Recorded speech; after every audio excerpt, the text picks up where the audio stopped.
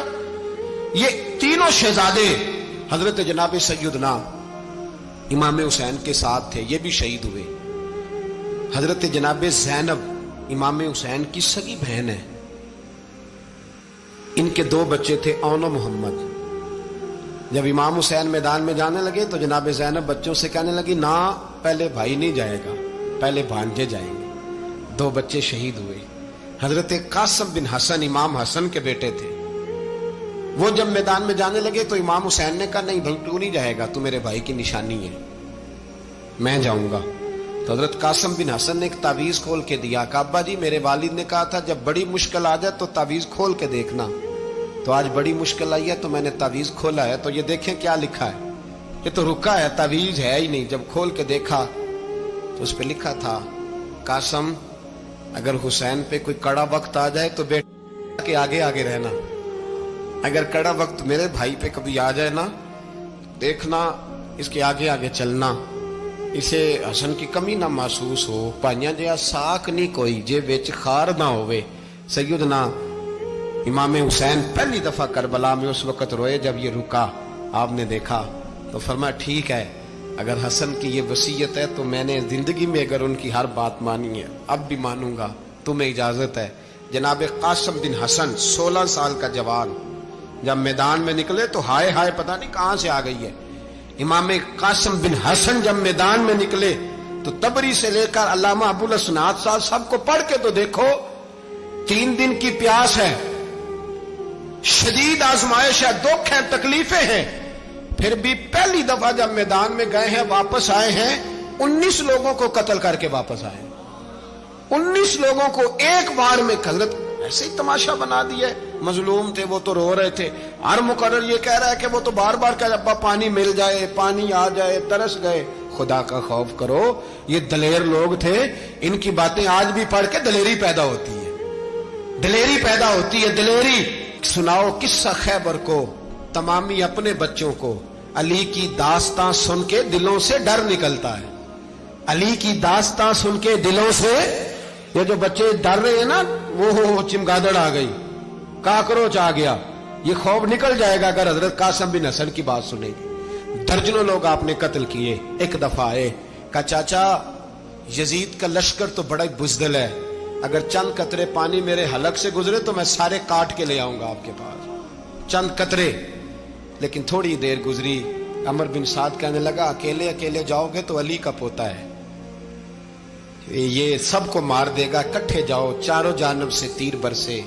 ایک تیر لگا آ کے گردن کے پیچھے، بس جناب سیدنا قاسم بن حسن گھوڑے سے نیچے گرے. تو جناب زینب حوصلہ کر کے آنسو سمیٹ کے کہنے لگی میں دیکھ رہی ہوں پردے کے پیچھے سے حسین میرے بھائی کا بیٹا گر گیا ہے، جا اسے اٹھا کے لا. حضرت امام حسین ان کو اٹھا کے لائے تو امام حسین نے سینے سے لگایا ہوا تھا تو ان کے پیر، ان کا قد لگتا تھا امام حسین سے زیادہ ہے. اٹھا کے لایا، لٹا دیا گیا. امام حسین کے اپنے بڑے بیٹے میدان میں نکلنے کو، علی اکبر نام ہے. جب جن لوگوں نے حضور کو نہیں دیکھا تھا وہ جب کہتے نا ہم نے نبی پاک کا دیدار نہیں کیا تو بتاؤ کس طرح کے تھے، تو بتایا جاتا تھا کہ جناب علی اکبر کا دیدار کرو، ہم شبیہ مصطفیٰ. اور جب وہ گلیوں میں نکلتے تھے تو عورتیں چھتوں پہ چڑھ جاتی تھیں. جناب علی اکبر رضی اللہ تعالیٰ عنہ تلوار لے کے میدان میں نکلے. جوان بیٹے دینے بڑے مشکل. او یارو رٹا کیا ہے یہ تو بتاؤ کہ ظالم آدمی حکمران ہے. یار یہ رٹا ہے، ایک ظالم کا رستہ روکنا ہے. اس رٹے کے لیے ہم شبیہ مصطفیٰ جناب سیدنا امام علی اکبر میدان میں نکلے. بڑے لوگ مارے، بڑے. پھر ایک تیر ان کے بھی گلے میں لگا اور جب وہ گرے نا زمین پہ تو حضرت امام حسین دوڑ کے آئے، دوڑ کے، اور جب تشریف لائے تو ان کے گلے سے تیر کھینچا تو ایک جملہ لکھا ہے صاحب تبری نے، اس نے حد کر دی، کہنے لگے تیر کھینچا تو امام حسین کی آنکھوں میں آنسو آئے، کہنے لگے کاش جناب ابراہیم آج میرے سامنے ہوتے تو میں انہیں کہتا کہ آپ نے تو بیٹا ذبح کرتے وقت آنکھوں پہ پٹی باندھی تھی، دیکھو میں کھلی آنکھوں سے بچے ذبح کر رہا ہوں، کھلی آنکھوں، کاش جناب ابراہیم خلیل ہوتے تو انہیں کہتا۔ جناب علی اکبر بھی شہید ہوئے، حضرت علی اصغر کو تو اچانک اٹھایا تھا امام حسین، باہر نکلے تو گردن پہ تیر لگا تو 6 مہینے کا بچہ وہ بھی شہید ہوا، خون اچھالا آسمان کی طرف تو کہا مولا دیکھ لے میں نے 6 مہینے والا بھی نہیں بچایا، وہ بھی دے دیا ہے۔ پھر حضرت عباس کو بیٹیوں نے کہا کہ اب نہ، کچھ کہتے ہیں پہلے شہید ہوئے، کچھ نے لکھا بعد میں، کہ اب ہم سے پانی کے بغیر نہیں رہا جاتا، تو جناب عباس پانی کا مشکیزہ لے کے نکلے، باہر نکلے، ایک ہاتھ کٹا، دوسرے پہ مشکیزہ وہ بھی کٹا، دیکھ لو میں پس منظر پہ ہوں ابھی تک، میں بتا رہا ہوں کہ جہاد کس کے خلاف تھا؟ ظالم حکمران کے خلاف، ظالم کافر کے خلاف نہیں، مشرک کے خلاف نہیں۔ حضرت امام حسین رضی اللہ تعالیٰ عنہ نے ہر جگہ ایک ہی بات کی کہ یزید شرابی ہے تو بچے کٹوا دوں گا، شرابی کو ووٹ، یہ ایک نہیں، ہر کتاب میں یہی لکھا، ہر کتاب میں، اور ہر مسلک کی کتاب۔ یزید چونکہ مجرے دیکھتا ہے، رنڈیوں کا ناچ دیکھتا ہے، بچے کٹوا دوں گا، اس کے ہاتھ میں ہاتھ۔ امام حسین نے فرمایا چونکہ اللہ کی حدوں کو توڑتا ہے، حقوق اللہ پامال کرتا ہے، حدود اللہ، بچے کٹوا دوں گا لیکن اس کے ہاتھ میں ہاتھ۔ سارا دن خود مجرا دیکھنا اور 10 محرم کو 2 دیگیں پکا کے حسینی بن جانا، سارا سال خود گند مند کرنا، شرابیوں کے ساتھ رہنا اور 10 محرم کو 2 آنسو بہا کے یاد رکھنا۔ میں ہمیشہ کہتا ہوں، پھر کہہ رہا ہوں، جس کے موبائل میں گندے گانے ہیں، گند دیکھتا ہے، شرابی کبابی کا سپورٹر ہے، ووٹر ہے، یا مجرے دیکھتا ہے آتا جاتا ہے، وہ یاد رکھے قیامت میں امام حسین کا ہاتھ ہوگا، اس کا گریبان ہوگا۔ ہم سے نہ رقم ہوں گے قصیدے یزید کے، ہم لوگ تو حسین کے سیرت نگار۔ حضرت عباس بازو کٹا، پھر پانی تو بھر لیا تھا، لا نہ سکے، پھر گردن کٹی تو شہید ہوئے۔ بچوں کی بھی شہادت ہوئی، پر جب ان کا لاشا اٹھایا تو امام حسین کہنے لگے مولا اب نہ حسین کی کمر کمزور ہو گئی ہے، اب کمزور ہو، اور بھائی ایک میت ہو جائے تو 4-5 دن تو پوری آنکھیں نہیں کھلتی، کیسا جری خاندان ہے۔ تھوڑی دیر گزری تو امام علی مقام نے پٹکا باندھا، سر پہ دستار باندھی، مولا علی کی تلوار پکڑی، نبی پاک کا امامہ باندھا اور گھوڑے پہ سوار ہوئے تو کہنے لگے زینب گھر تیرے حوالے اور میں اللہ کے حوالے، گھر تیرے حوالے اور میں، اور پھر امام حسین نکلے، امام علی مقام نکلے۔